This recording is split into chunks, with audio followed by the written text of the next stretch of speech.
Pete Hegseth speak from a military standpoint, but this is very all-inclusive. We're signing tremendous executive orders today that really will make us the real power in this industry, which is a big industry. Doug, why don't you go ahead? Well, thank you, President Trump. This is a huge day for the nuclear industry. Mark this day on your calendar. This is going to turn the clock back on over 50 years of over-regulation of an industry. American greatness has always come from innovation, and we were very innovative. We led post-World War II in all things nuclear. But then we've been stagnated. We've choked it with over-regulation. Today, Will is going to walk us through a series of 4 executive orders. Each of these help attack separate issues that have held back this industry. And with us today, we've got a number of CEOs from the industry representing some of our largest nuclear providers, but also a big change. This is a time when capital and competition has finally come to this industry. We've got venture capital, we've got startups coming into all aspects of small modular nuclear, and we've also got an EO that's talking about the importance of us having a secure supply chain of being able to get that fuel load here in the United States as opposed from foreign sources. This has impacts on national security, on our defense, and again, President Trump here today has committed to energy dominance. And part of that energy dominance is that we've got enough electricity to win the AI arms race with China. What we do in the next 5 years related to electricity is going to determine the next 50, because this is the first time in history where electricity can be translated into intelligence. And we need that intelligence for every aspect of our economy, but also for defense. Pete Hegseth in the Department of Defense has been a key part of this, and this is going to help us make sure that we're providing the defense we need, where we need that AI, need the electricity, but also to secure our bases here at home and around the world. Secretary? Sure, I'll just add to that before going to Will. Energy security is national security. If we don't have reliable energy for our basing, for our troops, whether forward deployed or domestically, we're vulnerable. So by having small modular nuclear capabilities, which are rapidly being fielded, that we can use on our bases here and around the world, we're creating an environment where if things happen elsewhere, the military can be relied upon. Also, we're including artificial intelligence into everything we do. If we don't, we're not fast enough. We're not keeping up with adversaries. You need the energy to fuel it.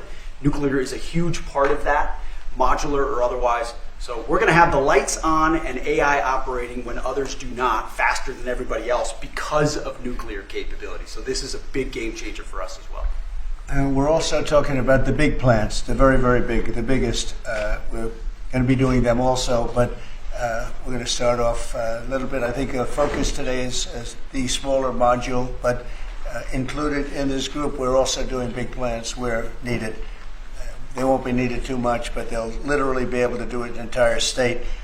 And you've read a lot about cost overruns in a couple of states that were pretty significant, but we're not going to have cost overruns. And the technology's come a long way, both in safety and cost and everything else. Would a couple of you guys like to talk about your companies and you want to say anything? Joe, why don't you kick it off?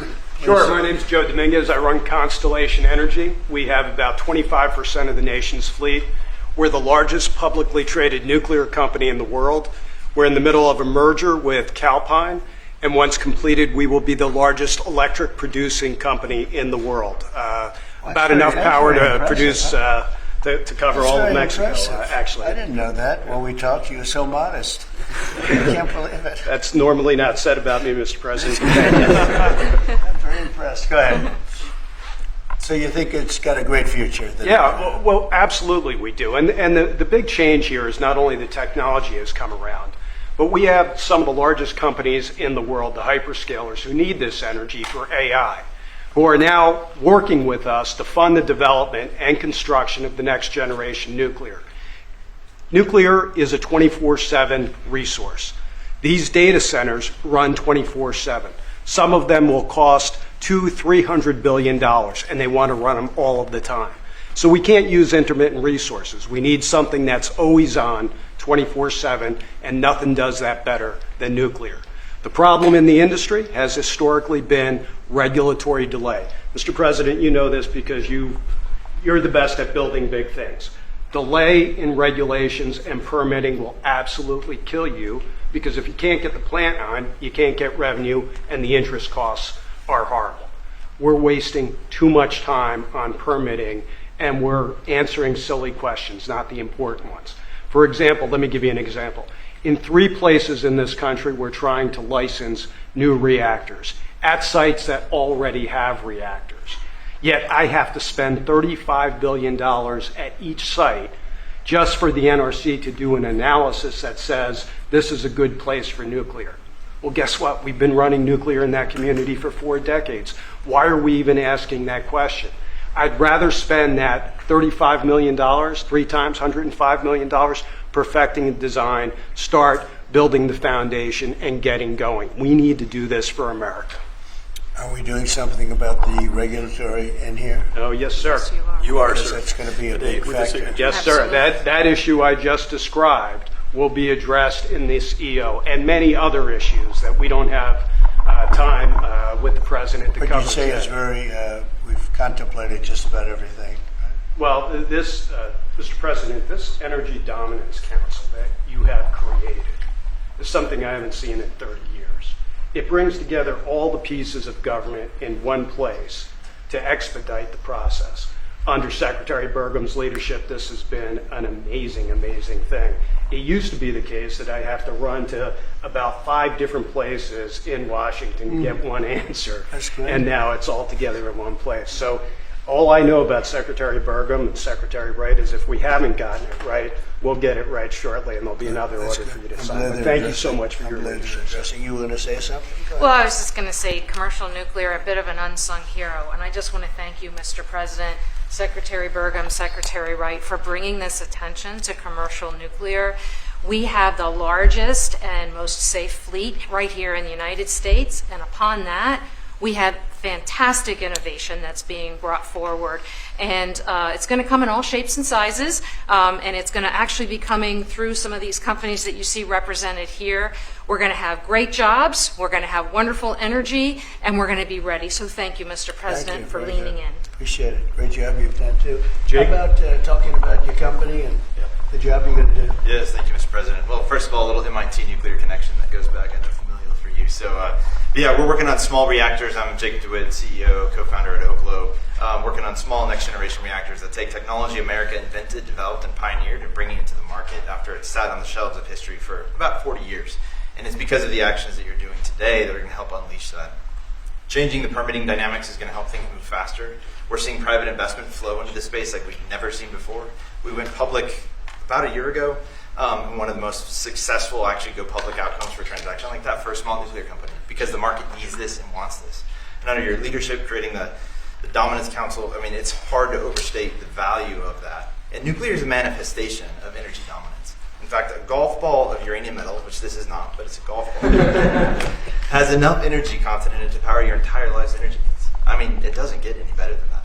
And to get back to building, nuclear uses the fewest materials, right? The least amount of concrete, of steel, of fuel for amount of energy it produces. So it should be the cheapest, the most scalable, the most sustainable, just like you mentioned, Mr. President, about the importance of doing that right. The physics are on our side, and these things help unleash this innovation to actually realize that. So it's never been more exciting. Very exciting indeed. Go ahead, please. And I'm Scott Nolan, CEO of General Matter. We're an American enrichment company trying to bring back the U.S.'s lead in producing nuclear fuel. So just like car engines need fuel, nuclear reactors need fuel. Right now, the U.S. is completely dependent on other countries to make the key step of enrichment in this fuel. And these executive orders are going to pave the way for the U.S. to regain its lead. So we really appreciate it. Will you be doing the AI plants? Because we have a lot of them going up now, and or soon going up, and they need tremendous electricity. Are you going to be involved in many of these plants? Yes. Will a lot of them be using nuclear, or some are using oil and gas, some are using different things? But Many of them will be, I think. it just makes a lot of sense. Nuclear is a perfect solution, and that's where most of them are interested. Good luck. Thank you. That'll be great. It's going to be, yes. Okay, Will, please. The first executive order we have for you relates to the issue that Secretary Hegseth was speaking to, which is the need for incredible amounts of power at defense installations and also in AI-focused installations. What this executive order will do is speed up the approval and adoption process for specialized nuclear reactors at these sorts of sites. It also involves the Department of Energy making available the necessary fuel stock. It also creates a special envoy position and a strategy around nuclear technology export, the idea being that we can grow American industry on the back of foreign purchasers who are interested in this sort of technology as well. I'm just thinking, as you say that, I just said, what about auto pens? Could I use an auto pen? What did Biden do? Did he have an auto pen at the desk? Nuclear powered. No, he didn't do events. Yeah, he used nuclear power. You know, he didn't do events like this, I guess. It's all right. Otherwise, you know, you walk into the other side of the room, have an auto pen sign it, right? Here it is. It's phase one. Very big phase, very important phase.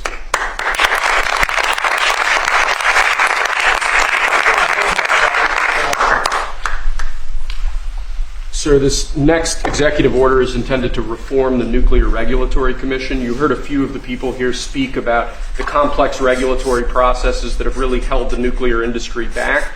Before 1978, there were 133 reactors built in the United States. Since 1978, only 2 new commercial reactors have come online. That's because of overregulation, and the goal of this executive order is bringing that regulatory process into line with the actual needs of the industry and public safety, with an end goal of quadrupling the amount of nuclear power production in the next 2.5 decades. It's fantastic. It's exciting, right?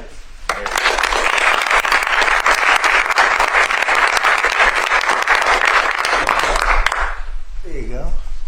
This next executive order relates to nuclear reactor testing, sir. The degree of overregulation and governmental inaction in this space in particular has had the effect of throttling development of new, highly modernized nuclear reactors that could really revolutionize the field of nuclear power generation. So this executive order, it orders a revised regulatory process to speed this whole process while preserving, obviously, core safety concerns. It also creates a new pilot program with an expectation that we will have 3 new experimental reactors online by July 4th next year. It's amazing. That's exciting.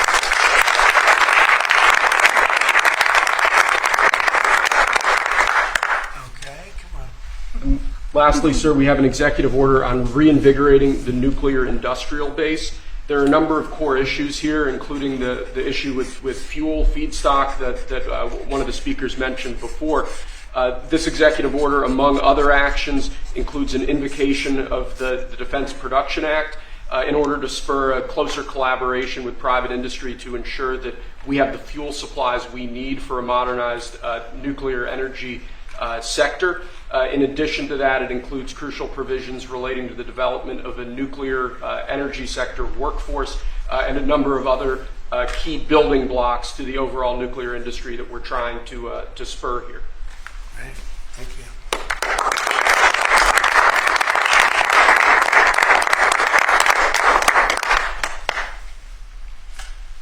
We have one more for you here, sir. This doesn't directly relate to nuclear energy, but it's on a similar subject. This executive order is entitled Restoring Gold Standard Science. One of the issues that we've had in recent decades is that government policy has been made on the back of junk science, scientific studies and findings that have included conflicts of interest or scientific misconduct. The purpose of this executive order is to recenter policymaking around gold standard science, scientific efforts that have followed appropriate scientific methods that don't include those sorts of conflicts of interest, and to ensure that when departments and agencies are relying on scientific studies to promulgate rules, to promulgate regulations, that the science that they're relying on is highly reliable and available to the public. He did a very good job, didn't he? He did. How many people here could have done that? I don't know. I think a lot. Thanks. Good job, Will. Thank you, Mr. President.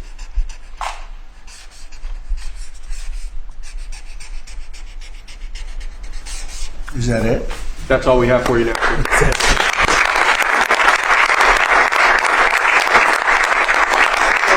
Do you have any questions for these brilliant people? They are brilliant people, actually. Mr.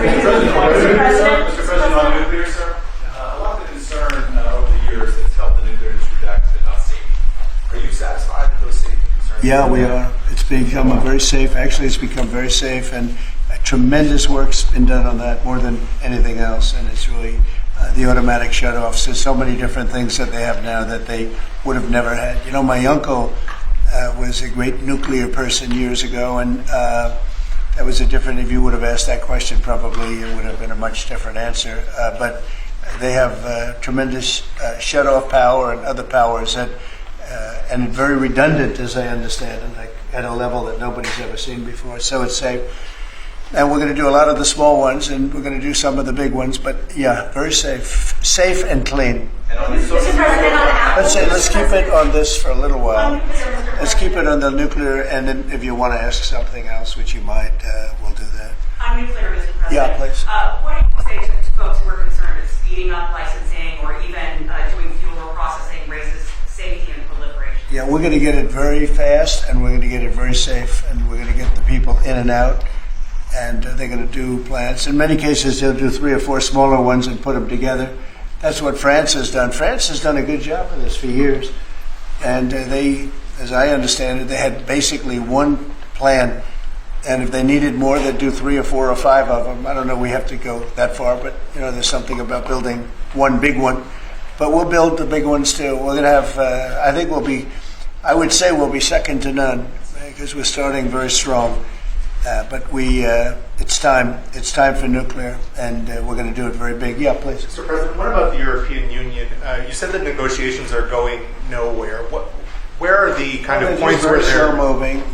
I've been saying to everybody, they've treated us very badly over the years. It was formed in order to hurt the United States, in order to take advantage of the United States, and they've done that.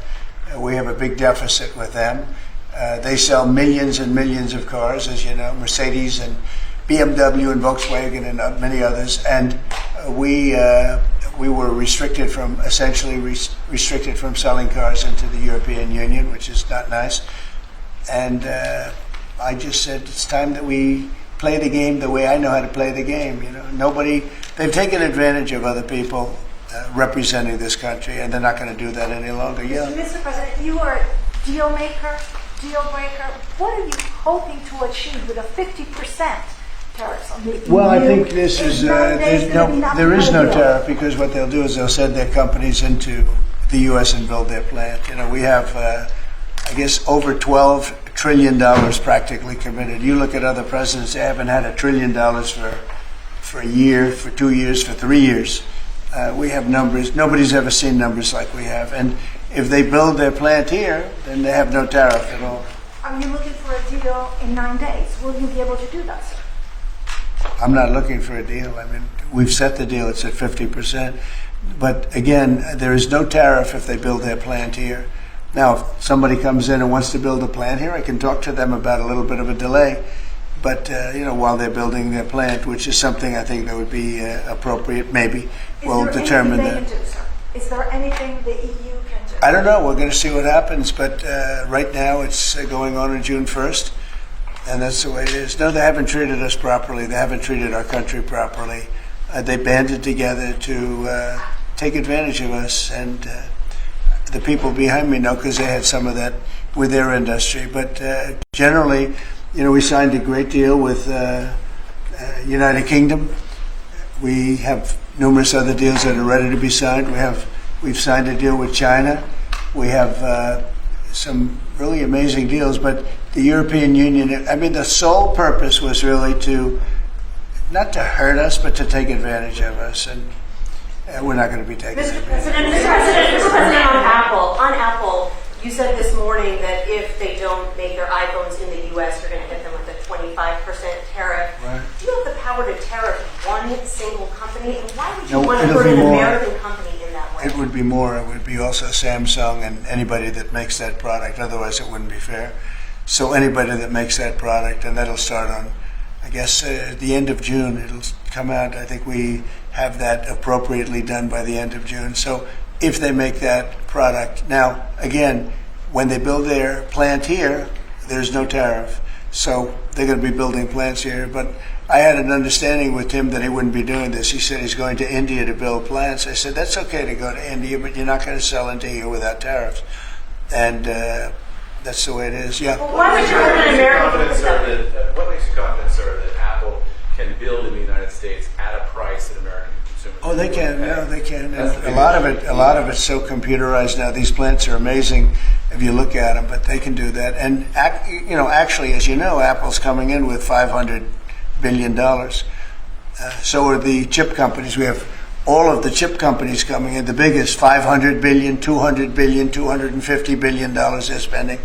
But we're talking about the iPhone now, and the iPhone. If they're going to sell it in America, I want it to be built in the United States. They're able to do that. When you say that Walmart should eat the cost of the tariffs, is that an acknowledgement that it is U.S. companies that bear the brunt of tariffs, not foreign countries? Sometimes the country will eat it, sometimes Walmart will eat it, and sometimes there'll be something to pay, something extra. I've always been a fan, and I've always believed, and if you look, take a look at what I did 4 years ago. We had the greatest economy, and we had no inflation. Remember that. We had no inflation, and yet we had hundreds of billions of dollars of tariffs that I put on China, yet we had no inflation. We had no big cost differential.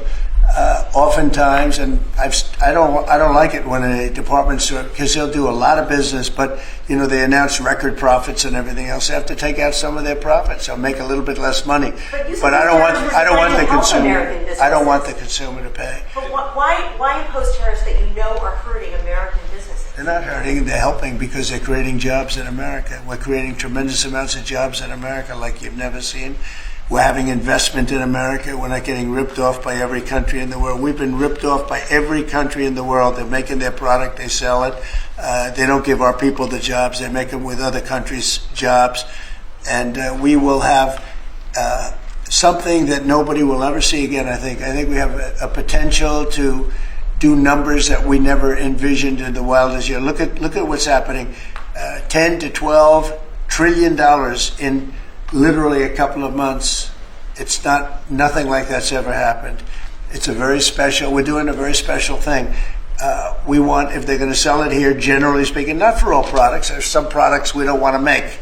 And frankly, we're much better off getting them elsewhere. But for certain products, we want cars. We want to make cars. We don't want to have, and I like Canada very much, but we don't want to have Canada making our cars. We want to make our cars. Oh, it's a phone call. Do you mind? Hello? Okay, it's only a congressman. I'd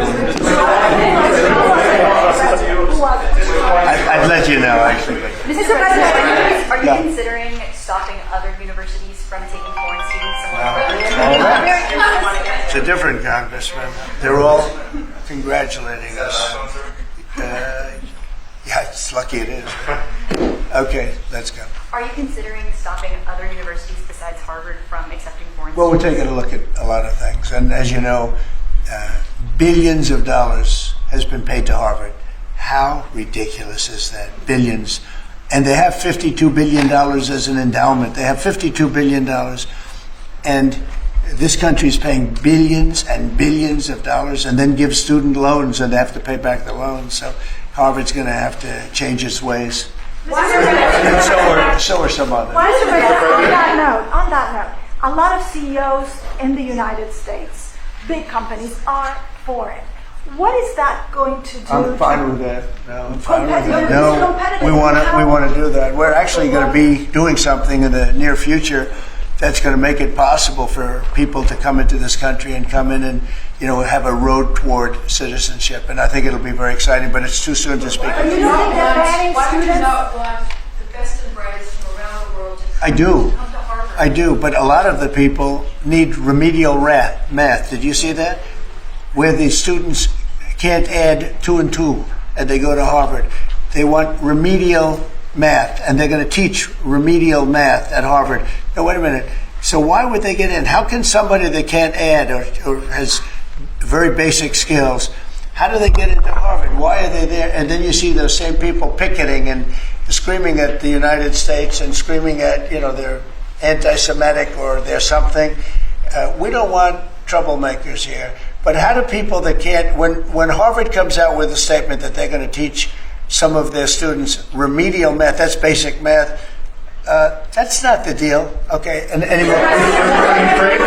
In the back? Are there other countries you're considering shortening the 90-day pause on tariffs for? And then are there specific steps you're looking for the EU to take executive We do. order. Well, we have a lot of requests, and you don't have the people to handle it. Frankly, everybody wants to make a deal. I'm sure now the European Union wants to make a deal very badly, but they just they don't do it right. They don't go about it right. The other thing they do is they sue our companies all the time. They have suits where their judges, I don't know if they're appointed by them, but they're definitely Europe-centric, and we're not going to stand for it. They won a $17 billion lawsuit for Apple, and I read that case, and that's not a case that should have been won. They're suing other of our companies. They use this as a weapon, but they use it really to raise funds for what they do. It's almost like a fundraising mechanism. So we add that to the fact that they do the non-monetary tariffs and lots of other trading, you would call them trading barriers. They don't take our cars. They don't take our agriculture. They don't take anything, but we take their cars by the millions. And therefore, they have the jobs, they get the money, and we get closed plants. It's not going to happen that way anymore. Thank you very much, everybody. Thank you.